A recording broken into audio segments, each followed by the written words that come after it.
లోక్సభ ఎన్నికల చివరి దశ పోలింగ్ ముగిసింది. నేను సాయంత్రం 5 గంటల వరకు 58.3% ఓటింగ్ నమోదైంది. పశ్చిమ బెంగాల్లోని కొన్ని ప్రాంతాల్లో హింసాత్మక ఘటనలు జరిగాయి. సార్వత్రిక ఎన్నికల్లోని చివరి దశలో 8 రాష్ట్రాల్లోని 57 స్థానాలకు పోలింగ్ జరిగింది.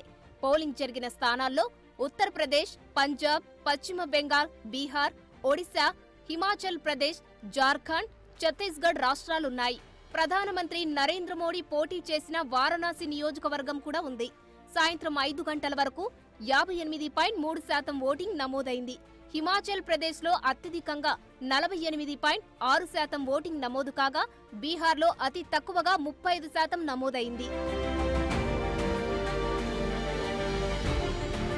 8 రాష్ట్రాల్లోనే 57 స్థానాలకు ఉత్తరప్రదేశ్, పంజాబ్, పశ్చిమ బెంగాల్, బీహార్, ఒడిశా, హిమాచల్ ప్రదేశ్, జార్ఖండ్, ఛత్తీస్గఢ్ సాయంత్రం 5 గంటల వరకు 58.3%, హిమాచల్ ప్రదేశ్లో అత్యధికంగా 48.6%, బీహార్లో అతి తక్కువగా 35% నమోదైంది.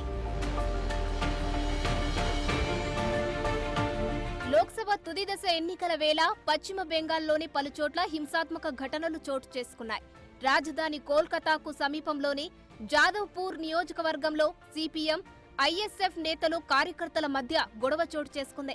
దక్షిణ 24 పరగణాల జిల్లాలో ఓ పోలింగ్ బూత్లోకి చొరబడిన జనం ఈవీఎంతో పాటు ఎన్నికల సామాగ్రిని ఎత్తుకెళ్లి దగ్గరలోని నీటికుంటలో పడేశారు. భాన్గర్ నియోజకవర్గంలో అధికార తృణమూల్ కాంగ్రెస్ కార్యకర్తలు, ఏఐఎస్ఎఫ్ కార్యకర్తల మధ్య గొడవ జరిగింది. ఏఐఎస్ఎఫ్ అభ్యర్థికి చెందిన వాహనాన్ని టీఎంసీ కార్యకర్తలు ధ్వంసం చేశారు.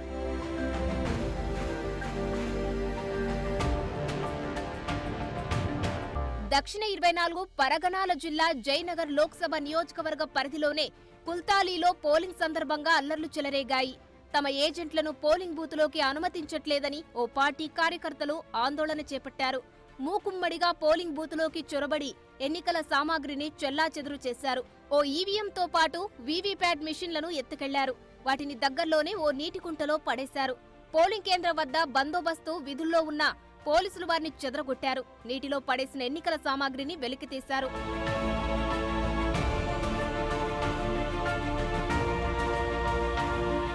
అయితే కుల్తాలీలో ముందు జాగ్రత్త చర్యగా అదనంగా ఏర్పాటు చేసిన ఈవీఎం, వీవీప్యాట్లని నీటికుంటలో పడేసిన విషయాన్ని ఎన్నికల సంఘం ధృవీకరించింది. సెక్టార్ ఆఫీసర్కు మరో ఈవీఎంను అందజేసినట్లు తెలిపింది.